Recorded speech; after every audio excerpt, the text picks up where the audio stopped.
Hello, and welcome to another episode of the Seasonal Tokens Podcast, where Polar interviews people so you can do more investing and less gambling.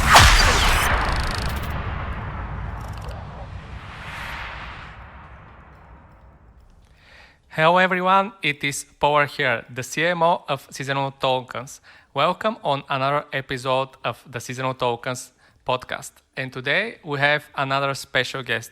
We have Michael from Pylons. So welcome, Michael. Thank you, Polar. It's lovely to be here. Thank you very much for accepting my invitation. I'm sure that our listeners will enjoy what you can share with them. Can you introduce yourself with a few words? Sure, thank you. My name is Michael. I've been in the crypto space for a long time. I was a Bitcoiner in 2013. I ran the engineering team at a Bitcoin exchange called TradeHill.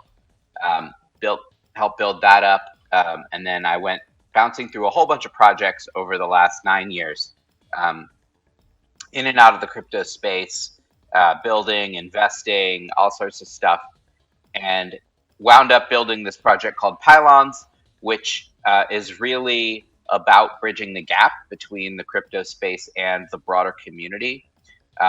It's a project that brings crypto items and digital art and blockchain gaming to people on their mobile phones with their fiat money. So it's a way to bring blockchain as a system with NFTs and stuff like that into the world without making people go through cryptocurrency to get there. Basically one way to think about it is that instead of having to buy cryptocurrency to get NFTs, you can now buy NFTs and then sell them for cryptocurrency if you want to. So I'm sort of reversing the order of the on-ramp, where you go for items first and then money instead of money first and then items. So that's Pylons. I've been working on it for a couple years, and yeah, been really enjoying it and enjoying the drama of the crypto space over the last 2 years and all that stuff. So that's me. Really nice, really nice.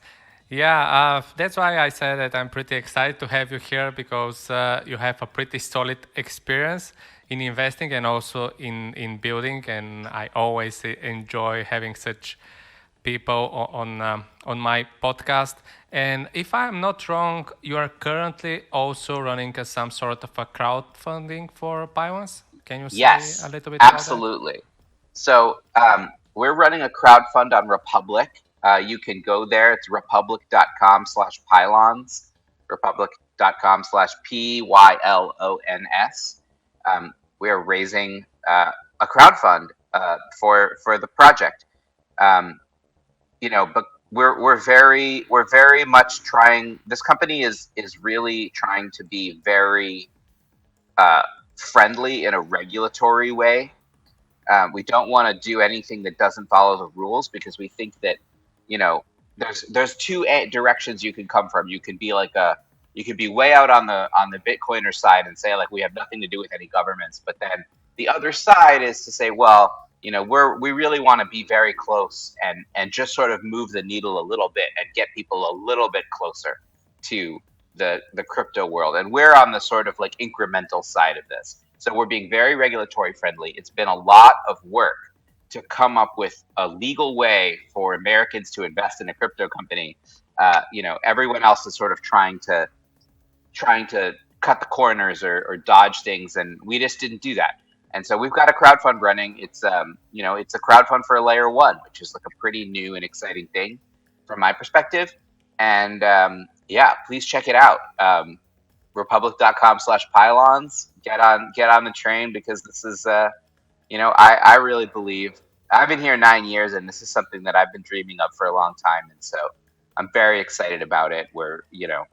I feel like we're very close to mainnet.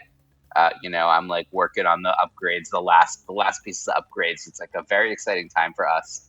And a lot of these projects are very much just like, a lot of insider VCs get together and fund it, and then they pump the token and they do a pump and dump on the public. And that's just not what I'm doing here. Like, I really want to get the community in as soon as possible, make this a really community invested project. So That's why we're doing a crowdfund, and it's available to sign up for. Republic.com/pylons. Okay, nice. So, if any of our listeners are interested in something like that, I think that Republic is a really nice crowdfunding platform. I have seen some really great projects being launched there, so I suppose yours will be one of the next stars there, but the time will show. But I have this question for you. Like you said, you have been in and out of crypto. But first of all, what has attracted you to the Web3 space? Yeah, my training is in mathematics, and I spent a lot of time um, doing consumer web, in the 2000s, and I really found there's beauty in the way, as sort of like a data storage layer. These distributed consensus engines are really, really interesting from like a mathematical and from like a database engineering perspective. They're doing something technologically that, from my point of view as a mathematician and computer programmer, is just super fascinating. Like what these systems are able to do. So that was sort of my like first entry, and then of course, I read science fiction my whole life, and um, I've always been really trying to sort of push the boundaries of freedom and get people connected to each other safely. We my brother is one of the founders of Diaspora, which was a Facebook competitor, a federated Facebook competitor, sort of one of the earliest members of the Fediverse. So like Mastodon is sort of like the hot thing now, but back in 2011 there was Diaspora, right? And so I was part of that, and so there's always I really want to disintermediate these major institutions, um, and I want to get people connected directly to each other and dealing directly with each other, whether that's how they talk or how they make art or how they play games or whatever, right? How they organize into like projects and do work. So this technology, the distributed technology, has always been something that seems like it could really disintermediate some of these structures out there in society that are pretty parasitic and pretty push people around and take a lot of the value created. And so I sort of thought about it as a way to push value back to the actual creators in the world. Yeah, I definitely believe too that creators are somehow undervalued. Like most of their value is stolen from by one industry or another. So that's a bad thing. Like you have created something, so you deserve to get the most out of it. It doesn't matter if you're talking about money, appreciation, or something like that. So I'm happy that we have people like you that can help with that. And like you said, you are a mathematician and also solid developer in the blockchain world, and you are also doing innovations in the Web3. So what do you think is actually needed in order to become a successful innovator in the blockchain technology? Oh, well, it depends on what you mean by successful. What do you mean by successful? Someone who can create a real innovation in blockchain, something that is actually improving the way we're doing something in the Web2 world. Yeah, I mean, so to improve something, right? So there's two sides. There's like sort of three ways you can look at this problem. One is, did you build something better, right? Like, did you build something that works better? And I think that's hard, but it's straightforward. The problem with that in the blockchain world is that it's a lot of work. It takes a lot of time, and you can do sort of the underlying mathematics and publish a paper, but to build something that actually has all the pieces you need for a user to use it is really hard. And you know, so you see people, there's a few tools, right? MetaMask has put lots and lots and lots of hours into actually being a useful tool. And I don't think, I think that MetaMask is a very sort of uh, like it's one of the earliest browser extension wallets, and a lot of the choices it made are choices I wouldn't make, right? But they did it. They did it first, and they made it work, right? And so now we're looking at them as like, okay, well, they did this. Could you do a better browser extension wallet than MetaMask?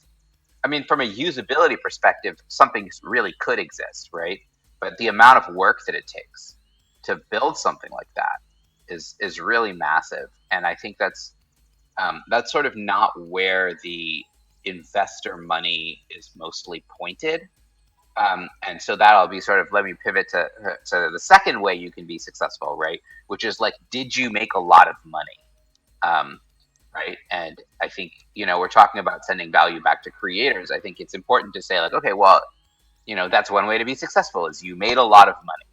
So, what does it take to make a lot of money in a blockchain project? And most of the people who are making money in blockchain projects are doing it because they're building something that some major whale or major ecosystem fund wants them to build, and they're getting paid to build it, right? So you're building some roll up, right? Everyone's building roll ups. Why is everyone building roll ups? Because like the big funding organizations want roll ups, right? I don't like roll ups. I'm old and I have like mathematical, I did all my math studying in the 2000s, right? And like, okay, so I have old ideas about what is efficient and what is not efficient. And roll ups just seem crazy to me. They just seem like they're like asking to like, roll ups are like, how if you go, if you're like standing on a dock, right, with like a harness on and a motorboat just like pulls you really fast off the dock, you can like water ski on your feet for a little while, right? Yeah. Okay, I mean, like, that's great, but like when something goes wrong, it goes very, very wrong, right? Absolutely.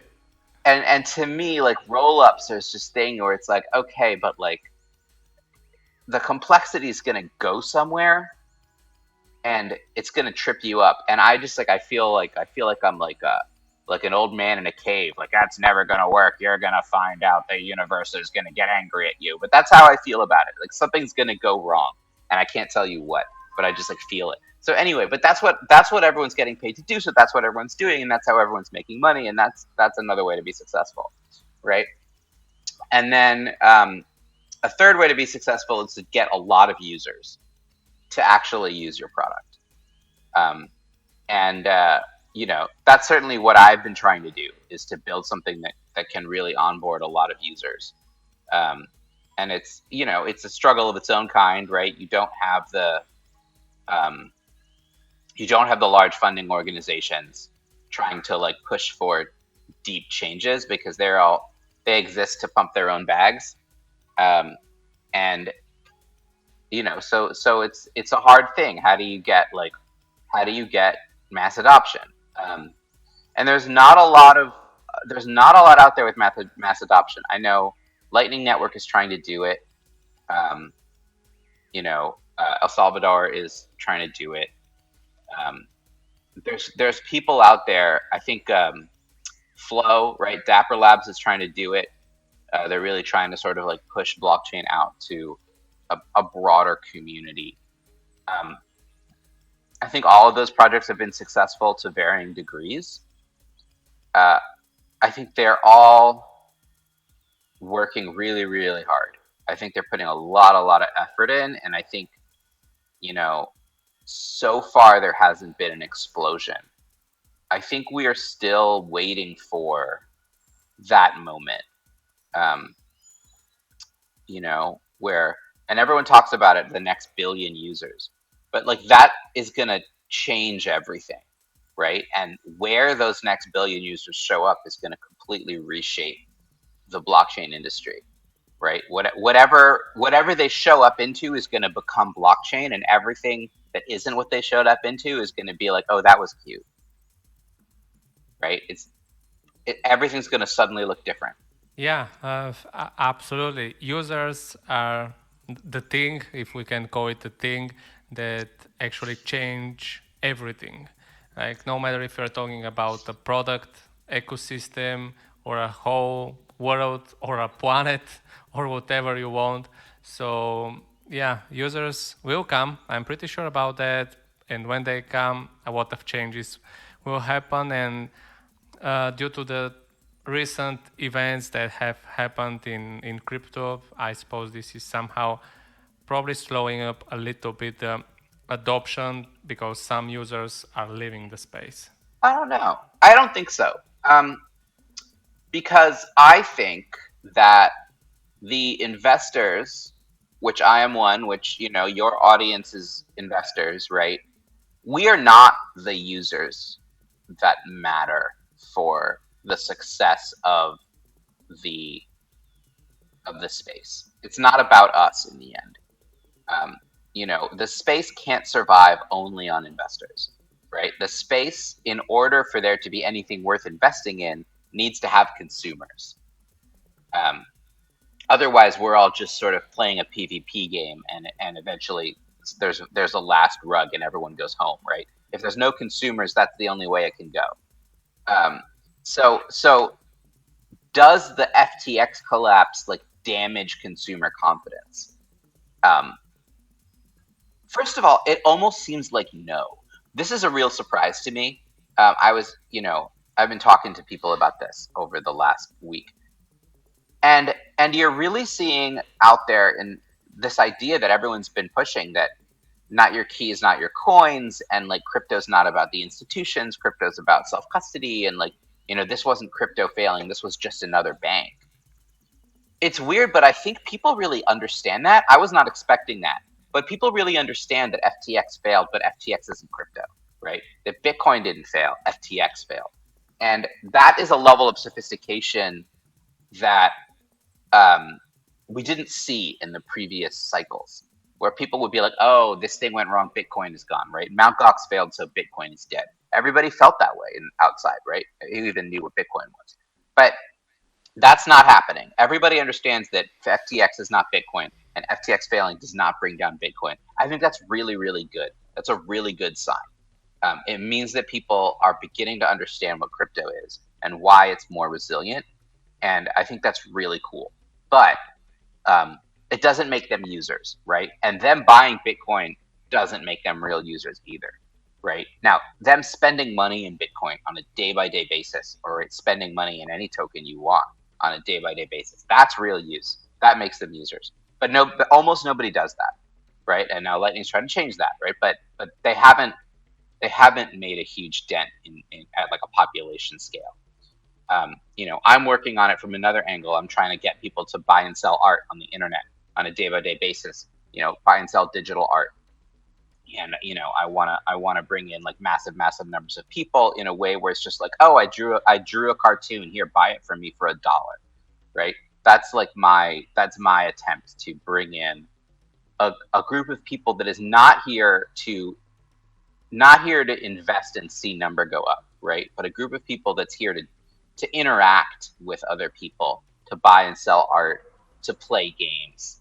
So I don't think that the FTX collapse impacts user adoption at all. I think that the user adoption is still not really starting, and we're still really trying to find it. And the people I talk to who are interested potentially in adopting the FTX doesn't bother them. They don't think it matters. So it's good and it's bad, but that's where we stand on adoption. What you're saying somehow resonates with me, but still I have my feeling that it still has somehow pushed some of the users away, especially those that have been using FTX recently and have been big believers in FTX and SAM and things like that. But I hope that you are right. But except the thing that you just said, that from your standpoint, investors and users are somehow more sophisticated right now. Are there any other things that you have seen evolved that have evolved for these 10 years since the beginning of your crypto journey? Everything is different. Everything is different from since the beginning of the crypto journey. People understand. They understand the core ideas better and better all the time.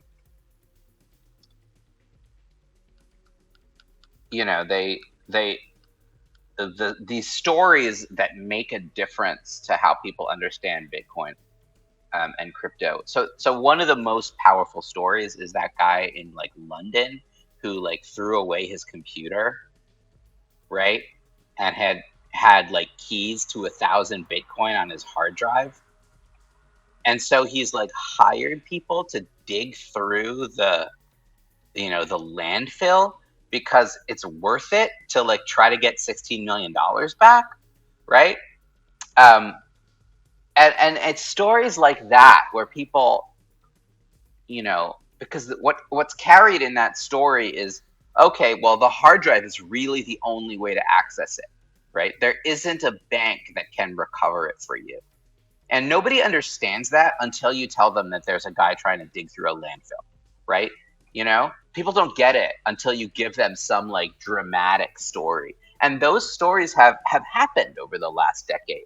And so people get it much more. I go out and I talk to people, hey, sell art on my platform, and it takes a while for them to sort of get how the platform works and why it's interesting. But they get it. And I think if I'd done it a year ago, in fact, I did try to do it a year ago, even though the platform wasn't really built.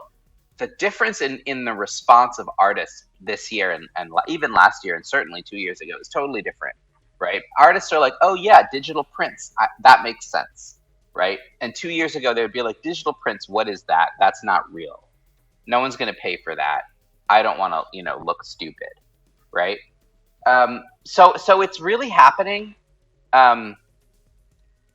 It's really happening. It's not happening in the audit the Fed, I hate government sort of way that the big early proponents wanted to be the thing. They thought that, people would lose faith in the central banks and they would turn to Bitcoin for soundness. And that is not happening in the, in the advanced economies at all.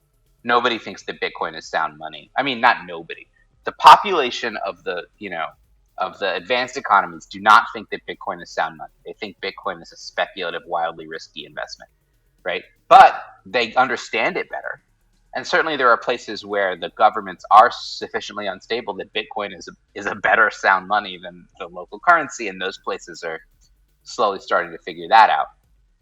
But that's not like people, the NFT craze was really interesting. People started to understand digital ownership through that. And even though everyone kind of made fun of it, they also sort of started to understand it.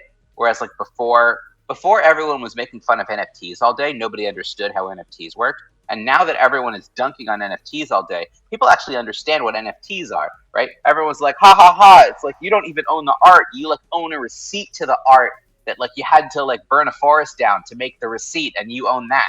And like that sounds mean, right? But now somebody understands it. Like you actually taught somebody something. You thought you were being an asshole, but you actually taught somebody, right? That there this like, from the perspective of like a computer programmer, right? It's like you thought you were being an asshole by dunking on NFTs and saying like, oh, it's this weird thing with the receipt that like, a fire receipt or whatever. But I spent a lot of time trying to teach people what pointers were, right? In computer programming, like as a C programmer or whatever, this is a pointer. Here's how pointers work. It's And like that kind of indirection is really hard for people to understand. And now people kind of understand it, and they may think it's lame, but at least they understand it. And at some point they may figure out that it's not that lame, right? And as we move to, distributed engines that are not very, much less environmentally destructive, right? So now it's like, oh, well, the thing about burning the forest down, that's not true anymore, right? And also, like, receipts are kind of cool, right? Like, receipts are useful. We have them, right? Like, we walk around in our lives and we buy stuff and we get receipts, right? It's not like, that's not for fun. Like, we do that because it's useful.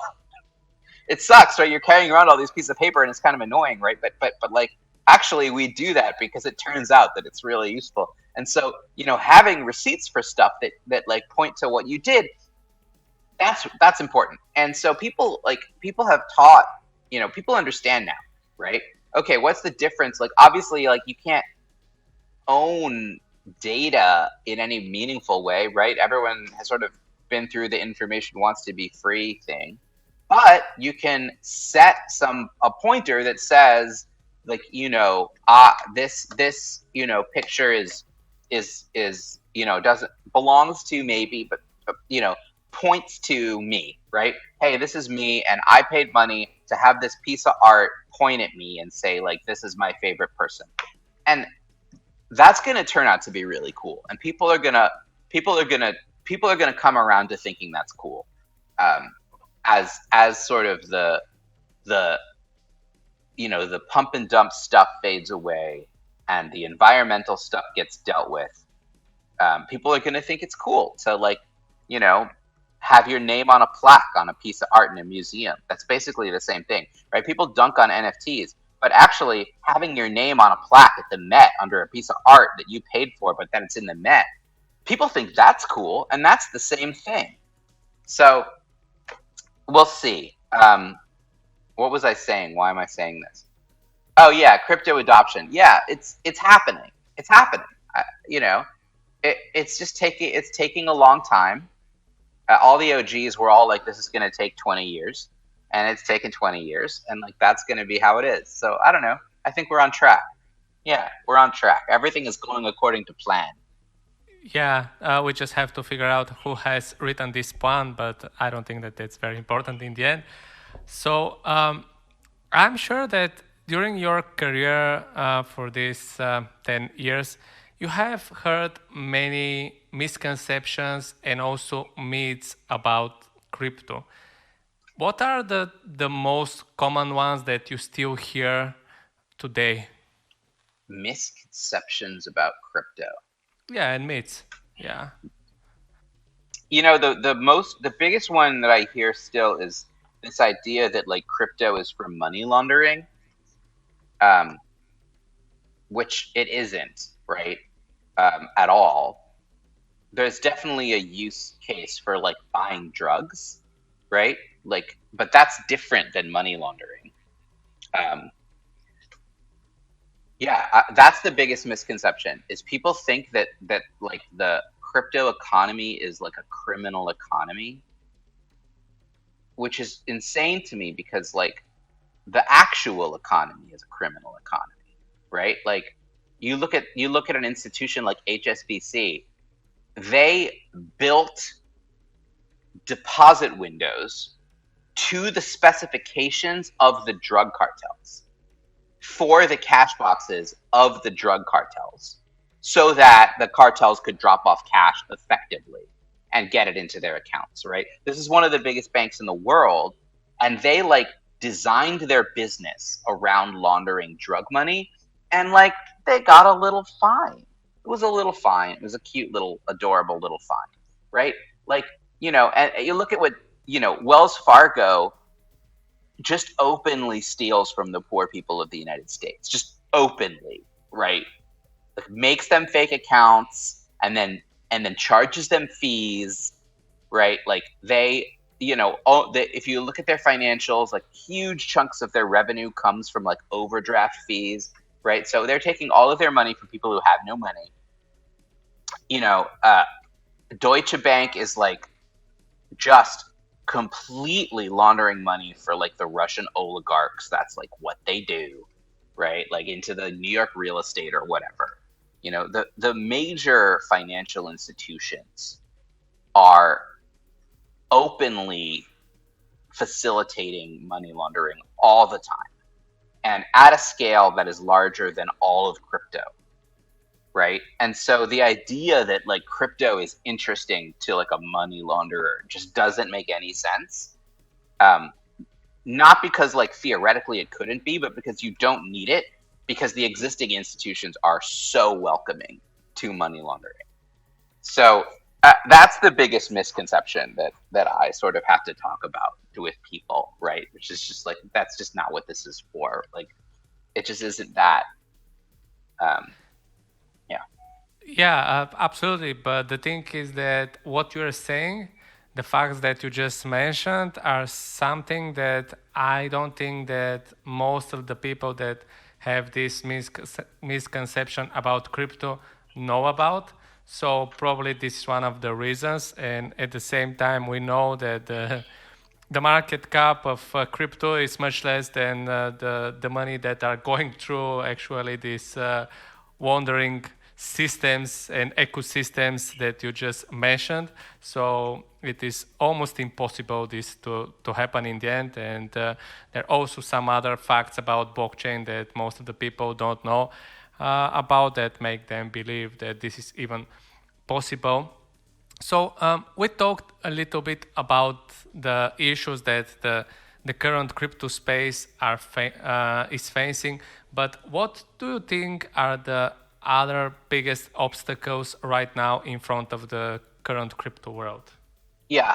All right. Look, I mean, I spent the last couple of years of my life on Pylons because I believe that this is the most important problem in the crypto space, right? And that this is a use case and an adoption platform that is not primarily about money. That's like what I think is the biggest thing that the ecosystem needs. It needs utility in the sort of like economic like consumer sense, right? It needs people to buy art, it needs people to play games, it needs people to buy music and have concerts and do all these cultural things, right? It needs to facilitate real cultural exchange, real economic exchange that is not about investing in tokens, because that's circular, right? You don't invest in tokens to invest in tokens to invest in tokens forever. That's not a sustainable economic system. And so I think that getting away from that as our primary economic perspective is the most important mission in all of crypto, right? And that's why I built Pylons, is to say, you can use this technology to go on your phone, take a photo, put it up for sale on a blockchain, and then get paid for it from your friend, right? And not have anything and have that be the whole transaction, right? Here, I took a great photo, I want $4, and your friend's like, yeah, I'll give you $4. That's it, done. $4 moved, and like the person has a photo now, right? Like really, really simple. No one has to go check the next day whether the price of something changed, right? Because they just did the thing. They just made a purchase and now they're done. They did a sale, right? That kind of interaction, that's what crypto needs to get past this moment and to succeed in the long term and to grow, is mass user adoption of non-financial use cases. The financial use cases exist first because they're speculating on the non-financial use cases. That's what all the speculation is about, that there's going to be real commerce happening on this system, right? And we have to make that happen. Otherwise, it's just going to be boom and bust speculation cycles, right? We have to put the foundation in, right? And that's why I called my project Pylons, and that's why I call my token Bedrock, right? Because I really want to put in the foundation for a real economy where regular people do basic things on blockchains and are not investors, they're just people, And that it can be a foundation on which we can build whatever we want, like financial stuff. But that's what's needed, and that's we've run so far, right? The prices and the market cap got so high without any real commerce happening, and it's very, very unbalanced. And we really, really need to bring in commerce, bring in regular people, get art being sold, get games being played. That's what we have to do. I believe this very deeply, right? And I think, the fact that I spent 2 years building Pylons as like my whole life is because I really believe this very deeply. Yeah, but I think that you're absolutely right that for the last years of crypto, probably since the beginning of crypto, the main focus has always been the speculation part, like making the most money possible from crypto. And the least important thing was actually user case. And now, thanks to the bear market and these really bad macro conditions, we saw that this is probably the most important thing that crypto needs in order to become mass adopted and to be used from many people. But like we said, right now we are mainly crypto investors in the industry, and new people are joining as crypto investors, and we have also a good amount of listeners who are looking for the best time to join the crypto investing world. So for these guys, do you think that now is a good time for them to join? Well, now is a really good time to become an investor in Pylons, which you can do at republic.com/pylons. We're doing a crowd sale. We are not really, we're not part of this like boom and bust cycle, right? We are a very different kind of project. So if you're looking for something consumer focused that is trying to be a real company, republic.com/pylons is a way to get involved in something that is not really subject to this contagion. What's going to happen contagion wise over FTX? I think Genesis is going to go bankrupt. I think everybody thinks Genesis is going to go bankrupt.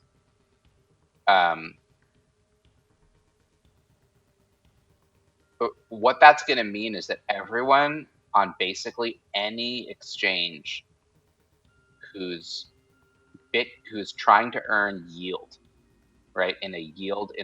These staking, if you're doing staking and there's a staking in the protocol, right? So like I have some coins on Kraken that I'm using Kraken staking. I'm not worried about that because staking is built into the protocol. It's not a lending, it's not a lending system. If your coins are being lent out by an exchange for yield, they are probably gone, no matter what exchange you're on. I think that's really scary. I think in the long term, I don't think that I don't think we need to build like a high yield structure on top of Bitcoin, right? The point of Bitcoin is that the yield is that a year later, you still have the same amount of Bitcoin because no one can make any more, right? That was the theory. So the idea that you would lend it out for 5% is like completely missing the point of why you would want a deflationary currency in the first place, right? So there's something to that, right? Like people are gonna not trust yield products. I think that's good. I think yield products are bad, especially when there's no underlying economy. Because where's the yield coming from, right? It's coming from private equity who's just paying people for nothing, and they're gonna stop doing that at some point, right? So that's it's gonna things are gonna make more sense in 3 months than they do right now. But in the next month or two, what's gonna happen to token prices? I'm not selling right now, but I also feel pretty stupid for not selling right now, if that makes any sense, right? Like, if I had to flip a coin, if I had to make a directional bet over the next month, it would probably be short. I don't do that. I don't generally go short over short-term periods, right? This is sort of a traditional standard thing in crypto investing is like, even if you think there's going to be a bear market, you just take the pain and don't sell because it doesn't matter over the long term. If you believe it's going to work over the long term, just fucking suck it up. Don't try to time the market because if you're wrong, you get left behind. And if you're right, you got another 20%, which doesn't matter because you would have made, a lot of money anyway. So that's sort of the general thesis of like, don't try to time the market, which is probably right, which I believe, which is why I'm not trying to time the market. But if I was trying to time the market, I'd be very worried right now about FTX contagion, about major investors being absolutely wrecked on their investments in all of these lending protocols, all of which are going to go to zero. And people who would potentially be forced to sell tokens into the spot market to cover debts. I think that's the biggest risk. People could potentially be forced to sell tokens into the spot market to cover debts. So if Genesis goes bankrupt, does DCG have to pay them some, money, right? Well, if they do, what are they going to do about it? How are they going to get that money? Well, they have a whole bunch of Bitcoin and Grayscale. Well, okay, are they going to trigger a Reg M redemption on Grayscale, pull out the Bitcoin and dump it on the spot market? They might have to. Right? That's not going to be great for the price of Bitcoin. And things like that, I think, are very likely to happen over the next month. The other side of it is that a lot of people with a lot of money are going to potentially realize they don't have as much Bitcoin as they thought. And instead of getting upset about it, they're just going to buy more. They're going to be like, oh, I had my Bitcoin, lent out on Genesis and now it's gone. Guess I better buy more. And if you're at private equity size of money, that's just what you do, right? You don't get upset about it. You just go buy more, right? And so I think that at a protocol level, at a deep level of how does this reflect on Bitcoin? I think it reflects really positively on Bitcoin and all of the crypto tokens because they, first in the Luna crash, I was saying this in the Luna crash, one thing that's really interesting is that Luna, the chain, never failed, right? The economics of Luna went into a death spiral, but the chain kept running until the validators decided to take it down. And that was a big deal. And this, that's a whole nother conversation. I could talk about that for an hour, but the chain didn't fail. The IBC connections between Luna and the other Cosmos chains didn't fail, right? Everything kept working from a technological perspective. We're seeing now with the FTX thing, all of these shockwaves, all of the tokens are still working, right? And the DeFi protocols are the ones that are getting paid back, right? The ones with programmatic collateral and programmatic liquidation, those are the ones that are getting their money back because they'll liquidate you and there's nothing you can do about it. You can't buy their accountant a car to get them to forget to liquidate you, right? Like you can do in the regular economy. So they're getting paid back. There's that guy that tried to crash Aave, right? Tried to give Aave some bad debt. It doesn't look like he made money on that. I don't really know the details. But even if you really, really try to attack these things and leave them with bad debt, you don't necessarily win, right? It's not a great move.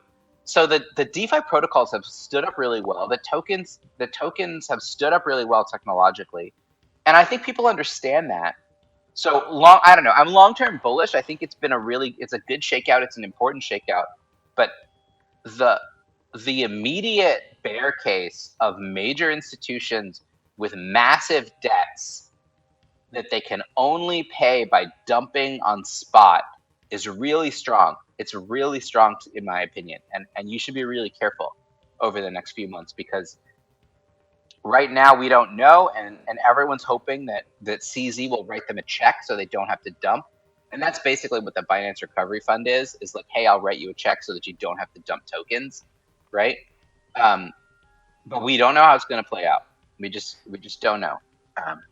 I don't know. Is that what you're looking for? Actually, after all the things that you are saying, I'm not sure that I have my answer, so let me ask you Okay. like that.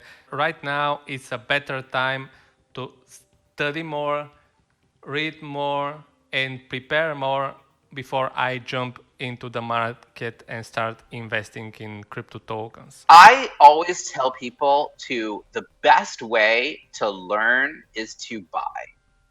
You shouldn't, there's not a lot of point in studying and watching if you don't buy anything.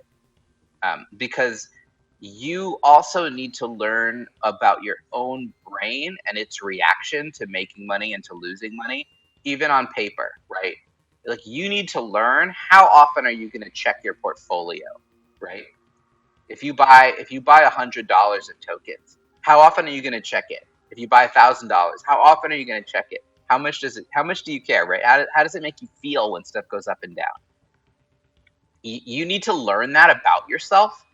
Um, and you need to learn how feeling invested affects your research and affects how you think about things.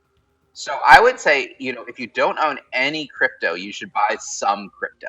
Um, I think everybody should buy a little bit, even if it's not a meaningful amount, right? If you don't have a lot of money, buy $5. Like it, don't, but buy some because it's eye opening how it affects you. Um, I think, I think if you're a new investor and you have a pot of money that you're interested in investing, I would not put it all in right now. I think the chances that you get pretty wrecked are too high. Um, and it'll really be a bad feeling if you put your whole pot. Don't go all in right now is what I would say.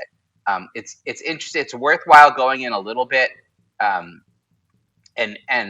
be ready for things to rally.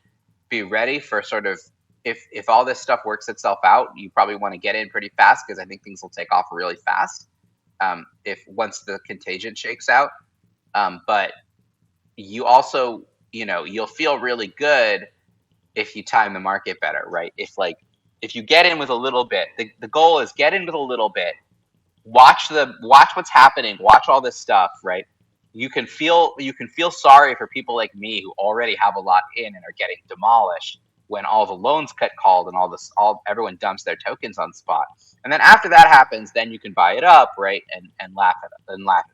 That's what I would recommend is like get involved a little bit because that'll help you pay attention. And then when you think there's not any risk anymore of like these kinds of sort of chain reaction debt um, you know debt calling, then you should go in much harder. But whether that might happen, or basically either it happens or something happens that make you think that like removes the risk, somebody bails people out or whatever, right? If either of those things happen, I think you're in a better moment. But it's a good time to get in with a little bit and like watch and like get to know the culture and get ready, because I think the chance of like a pretty sharp but not very long dump is going to be like pretty high over the next month. Like there's a chance that it like dumps hard and then comes back hard, and if you can catch the knife, then like you win, right? And like as a token investor, you're not really necessarily like trying to build.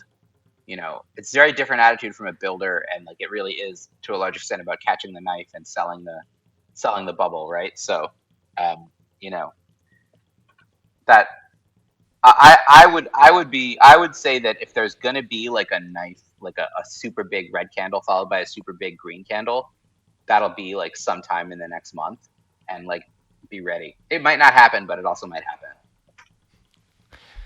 Interesting prediction. We'll see what will happen. But now I have my answer. Thank you very much for that. And one more thing for our listeners that are still wondering if crypto is for them or not. So, how do you actually think, based on your 10 years experience, a crypto investor can better navigate the current stormy world of crypto investing?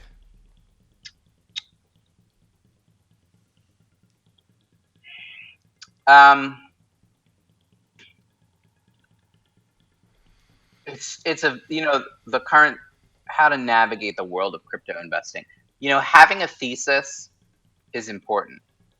You have to decide why you're investing. You have to know why you're investing, and you have to invest in a way that makes sense for that. If you think that like crypto and blockchain are going to be the underlying pieces of the new economy, then you should invest in, protocols with meaningful usage and meaningful developer interest. If you think that there's going to just be a whole bunch of volatility that you can profit from, then you should figure out where is that volatility going to come from. You should follow those people. You should figure out what they're thinking, right? Figure out, is there a bandwagon that you think is going to win? Get on that. I think that, the markets to a large extent in the past have been moved by people like Andreessen Horowitz. So figure out what they're doing, right? Barry Silbert, figure out what he's doing. Now, Barry Silbert may be destroyed over the next month. We'll see. But he's been pretty resilient so far, so I would not count him out.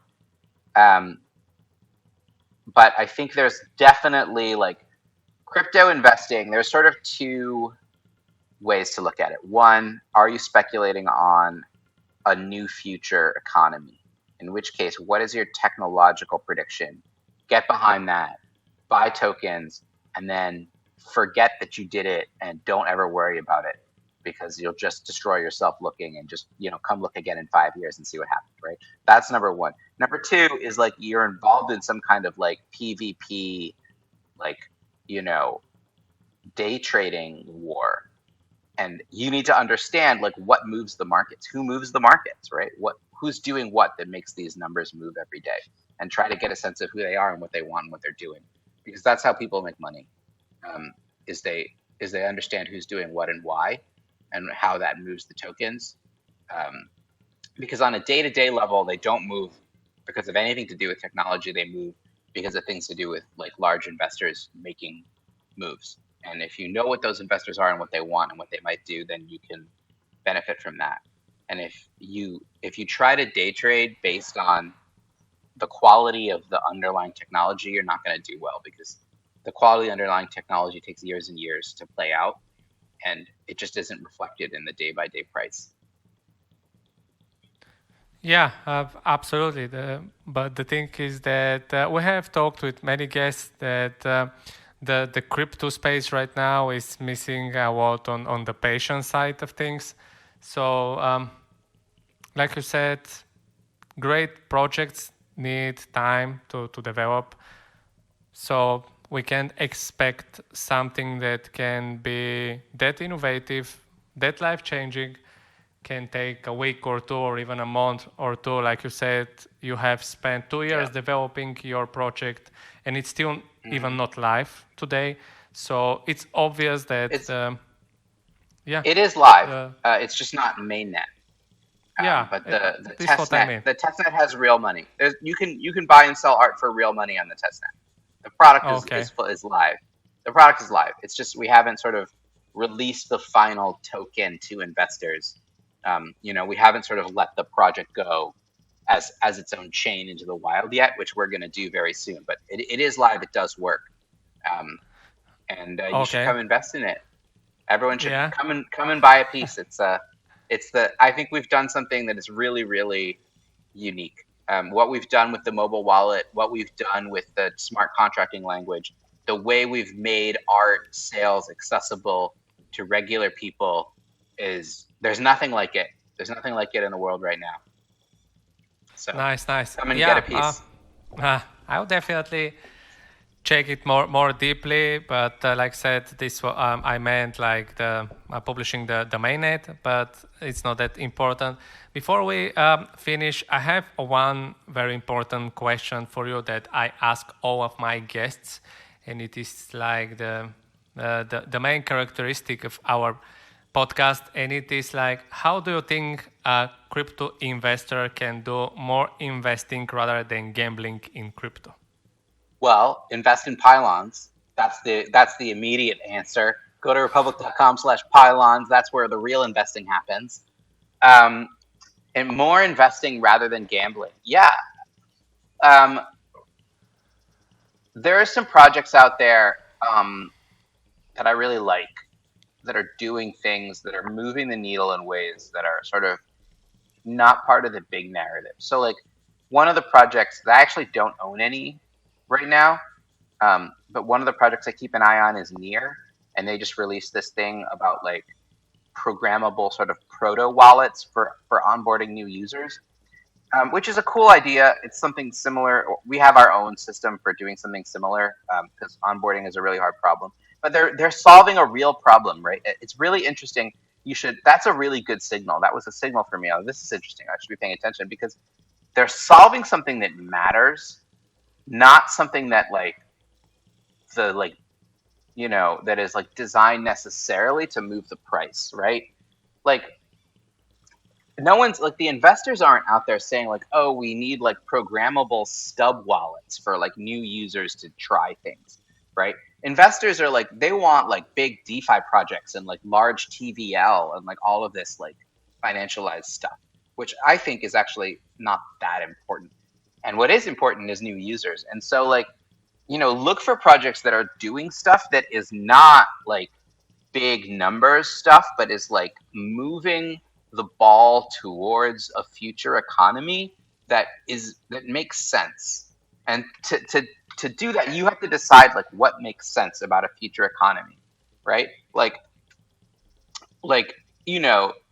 are all professional musicians in the future going to be represented by Bored Apes? Like, I don't think so. That's not how I see culture evolving, where like you can't be a rapper unless you have a bored ape to place over your face in your videos, right? Like, is that a real thing? Is that going to be how it is? There are people who are trying to make that happen. There are people who want you to believe that will happen. I personally don't believe that makes any sense. But I don't know. You have to make your decision about what you think the future of digital culture looks like. What is the future of this technology? And then pay attention who's actually building that. Because there's so many people trying to market to you. Everyone's talking about TVL. Everyone wants to give you this like weird yields, like high staking yields. That's kind of a bad sign. Like, why is there a high staking yield, right? Like that's like a sign of like a PvP day trade and not the sign necessarily of like a stable investment that's building things. So I would say look for people who are building technology that is interesting economically at a base layer for humans and aren't trying to like do a lot of games with staking and like stuff like that and aren't trying to pump their TVL numbers. If you want to be investing, look for people who are just like building quietly and not doing like flashy things with big numbers. Amazing. What I can say. Thank you very much, Michael, for being a guest. It was an amazing conversation. I hope that we can make another conversation on the podcast on another day in the future. Yeah, anytime. Looking forward to it. Perfect. So thank you very much again for being a guest, and thank you very much to all of our listeners that have listened to us so far and have listened to all the answers that you have provided. I think that there is a lot of value in them. So thank you very much, guys and gals, for listening to our podcast. I'm Paul, the CMO of Seasonal Tokens, and I'll talk to you on the next episode. Bye.